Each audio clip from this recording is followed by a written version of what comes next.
قال الله تبارك وتعالى في القرآن المجيد والفرقان الحميد واعتصموا بحبل الله جميعا ولا تفرقوا واذكروا نعمة الله عليكم إذ كنتم أعداء فألف بين قلوبكم فأصبحتم بنعمته إخوانا. وقال رسول الله صلى الله عليه وسلم المؤمنون كرجل واحد إن اشتكى عينه اشتكى كله وإن اشتكى رأسه اشتكى كله. محترم حضرات، جناب صدر محترم حاجی محمد ہارون صاحب رحمۃ اللہ وبرکاتہ، جناب کریم صاحب اور علماء کرام مہمانان اعزاز، اللہ جل شانہ کا بڑا فضل و کرم ہے کہ اس نے ہم کو اس موقع پر یہاں پر جمع فرمایا.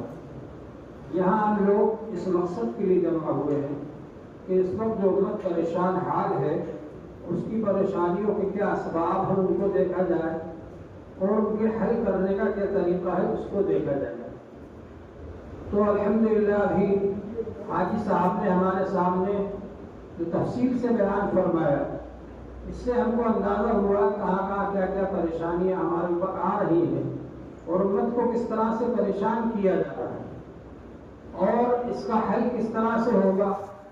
اللہ جل شانہ نے قرآن پاک کے اندر قیامت تک کے آنے والے انسانوں کے لیے رہنمائی فرمائی ہے اور ہدایت عطا فرمائی ہے.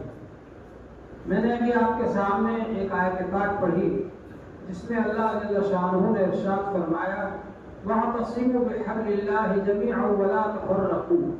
سب مل کر اللہ کی رسی کو مضبوطی سے پکڑ لو اور متفرق نہ ہو، فرقہ فرقہ نہ بنو. وَلَا تَفَرَّقُوا وَاذْكُرُوا نِعْمَةَ اللَّهِ عَلَيْكُمْ، اور یاد کرو اللہ تعالیٰ کی نعمت جو اللہ تعالیٰ نے تمہارے اوپر کی.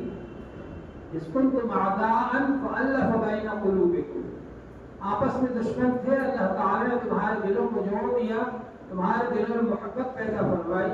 یہ اللہ جل شانہ کا بہت بڑا احسان ہے.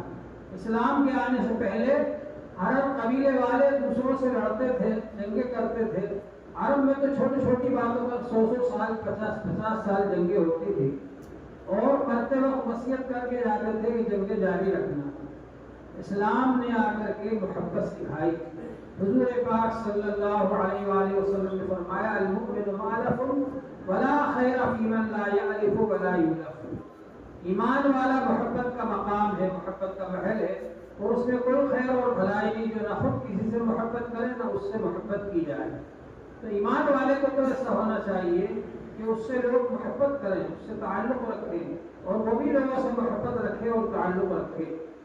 حضور پاک صلی اللہ علیہ وآلہ وسلم نے ہم کو اس بات کی تعلیم دی کہ ہم ایک دوسرے کے ساتھ میں محبت کے ساتھ میں رہیں اور ایمان والوں میں آپس میں محبت سے رہنا، دوستی کرنا یہ ایسا ہے کہ یہاں دنیا میں بھی جاری رہے گا اور آخرت میں بھی جاری رہے گا. حتیٰ کہ حدیث پاک میں آتا ہے کہ اللہ جل شانہ ارشاد فرمائیں این المتحابون فیہ، وہ لوگ کہاں ہیں جو خالص میری وجہ سے محبت رکھتے تھے. اليوم اظلهم في ظلی یوم لا ظل الا ظلی، آج میں ان کو اپنے عرش کے سائے میں جگہ دوں گا جبکہ میرے عرش کے سائے کے علاوہ کوئی اور جگہ نہیں. میدان حشر میں بھی جبکہ وہاں کی گرمی بہت زیادہ ہوگی، یہ سورج جو آج ہم سے 2 کروڑ 30 لاکھ میل دور ہے، یہ سوا نیزے پر آ جائے گا. ہر شخص اپنے اپنے اعمال کے مطابق پسینے میں غرق ہوگا. اس وقت اللہ جل شانہ ان بندوں کو 7 قسم کے لوگوں کو عرش الہی کے سائے میں جگہ دیں گے. ان میں وہ لوگ بھی ہیں رجلان یحبان فی اللہ، وہ 2 آدمی جو خالص اللہ کے لیے محبت رکھتے تھے. اجتماعا علیہ وتفرقا علیہ، اللہ کی محبت کے لیے جمع ہوتے تھے اور اللہ کی محبت کے لیے بچھڑتے تھے. تو ہم کو آپس میں مل جل کر رہنا چاہیے اور اس میں سب ایمان والوں سے تعلق رکھنا چاہیے. حضور پاک صلی اللہ علیہ وآلہ وسلم نے ارشاد فرمایا المؤمنون کرجل واحد، سب ایمان والے ایک انسان کی طرح ہیں. ان اشتکا عینہ اشتکا کلہ، اگر انسان کے آنکھ میں تکلیف ہوتی ہے پورا بدن تکلیف محسوس کرتا ہے. وَإِنِ اشْتَكَى رَأْسُهُ اشْتَكَى كُلُّهُ، اور اگر اس کے سر میں تکلیف ہوتی ہے پورا بدن تکلیف محسوس کرتا ہے. اسی طرح سے ہماری کوشش ہونا چاہیے کہ ہم اپنے معاشرے کے اندر کسی کو بھی کوئی پریشانی ہو، کوئی تکلیف ہو، ہم اس تکلیف کو پریشانی کو دور کرنے کی کوشش کریں۔ ماشاءاللہ ہمارے جمعیت علماء ہند کے حضرات مسلمانوں کے لیے جو بھی پریشانی ہوتی ہے فوراً اٹھ کر کھڑے ہوتے ہیں اور اپنے لیے خطرات مول لیتے ہیں، مگر یہ کہ ان لوگوں کو راحت دینے کی کوشش کرتے ہیں۔ ہم ان سے جڑیں گے تو انشاءاللہ معاشرے کے اندر راحت آئے گی، مسلمانوں کی اجتماعیت معلوم ہوگی۔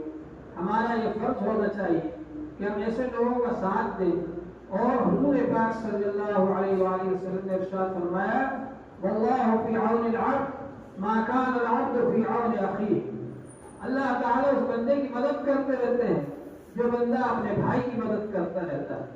جب کوئی آدمی اپنے بھائی کی مدد کے لیے، مسلمان کی، ایمان والے کی مدد کے لیے کھڑا ہوتا ہے تو اللہ جل شانہ اس کی مدد فرماتے ہیں۔ اور حضور پاک صلی اللہ علیہ وآلہ وسلم نے ارشاد فرمایا من نفس عن مؤمن كربة نفس الله عنه كربه يوم القيامة، جو شخص کسی ایمان والے کے اوپر سے کوئی پریشانی کو دور کرے گا اللہ جل شانہ اس کی پریشانیوں کو قیامت کے دن دور فرما دے گا۔ تو یہ جذبہ ہمارے اندر ہونا چاہیے کہ اپنے مسلمان بھائیوں کی پریشانیوں کو ہم دور کریں اور اس کے لیے کوشش کریں۔ اسی طرح سے اپنے مسلمان بھائیوں کی ہم مدد کریں۔ سب مسلمان ایک دوسرے کے بھائی ہیں، المومن اخو المومن یکف عنہ ضیعتہ، ایمان والا ایمان والے کے بھائی ہے، اس کو ضائع ہونے سے بچاتا ہے، ویعودہ من ورائہ، اور پیٹھ پیچھے بھی اس کی حفاظت کرتا ہے۔ موجودہ زمانے کے اندر جہاں اور برائیاں مسلمانوں کے اندر آ گئی، ان میں سے بہت ساری برائیاں ایسی ہیں جو ہمارے معاشرے کو تباہ کیے جا رہی ہیں۔ ان میں غیبت ہے، بہتان ہے، اور اسی طرح سے چغل خوری ہے۔ ان سب چیزوں پر حضور صلی اللہ علیہ وسلم نے جہنم کے بارے میں بتلایا ہے، فرمایا لا يدخل الجنت قطات، چغل خور جنت میں نہیں جائے گا۔ فرمایا حضور صلی اللہ علیہ وآلہ وسلم نے الغیبت اشد من الزنا، غیبت زنا سے بھی زیادہ سخت گناہ ہے۔ اور اسی طرح سے جو چیزیں ہمارے اندر آ گئی ان سے ہم کو بچنا چاہیے، معاشرے کو بچانا چاہیے، کوشش کرنا چاہیے کہ ہم لوگوں کی بھی اصلاح ہو، دوسروں کی بھی اصلاح ہو۔ اس کے لیے ہماری یہ کوشش ہو کہ یہ حضرات علماء دیوبند یہ تینوں چیزوں کو ساتھ لے کر چلتے ہیں۔ ایک طرف دارالدیوبند قائم ہے اور اس کی شاخیں جگہ جگہ قائم ہیں، تعلیمی ادارے چل رہے ہیں، دوسری طرف خانقاہ کا نظام بھی چلتا ہے اور اس کے ذریعے سے اصلاح ہوتی ہے۔ اور ایک زمانہ وہ تھا کہ دارالدیوبند میں کسی کو سند نہیں دی جاتی تھی دورہ حدیث شریف کے بعد بھی، جب تک کہ وہ 6 مہینے جا کر حضرت گنگوئی رحمۃ اللہ علیہ کی خدمت میں نہ رہے۔ تو یہ ضروری ہے ہماری اصلاح۔ حضرت امام ابو حنیفہ رحمۃ اللہ علیہ نے فرمایا لولا سنتان لہلک نعمان، اگر 2 سالیں نہیں ہوتی تو نعمان ہلاک ہو جاتا۔ حضرت امام جعفر صادق رحمۃ اللہ علیہ کی خدمت میں رہے، حضرت امام ابو حنیفہ رحمۃ اللہ علیہ 2 سال تک، اتنے بڑے فقیہ تھے۔ حضرت امام ابو حنیفہ رحمۃ اللہ علیہ سے پوچھا کسی نے کہ امام جعفر صادق کے بارے میں آپ کیا فرماتے، تو انہوں نے فرمایا کان افقہ اہل عصرہ، کہ وہ اپنے زمانے کے سب سے بڑے فقیہ۔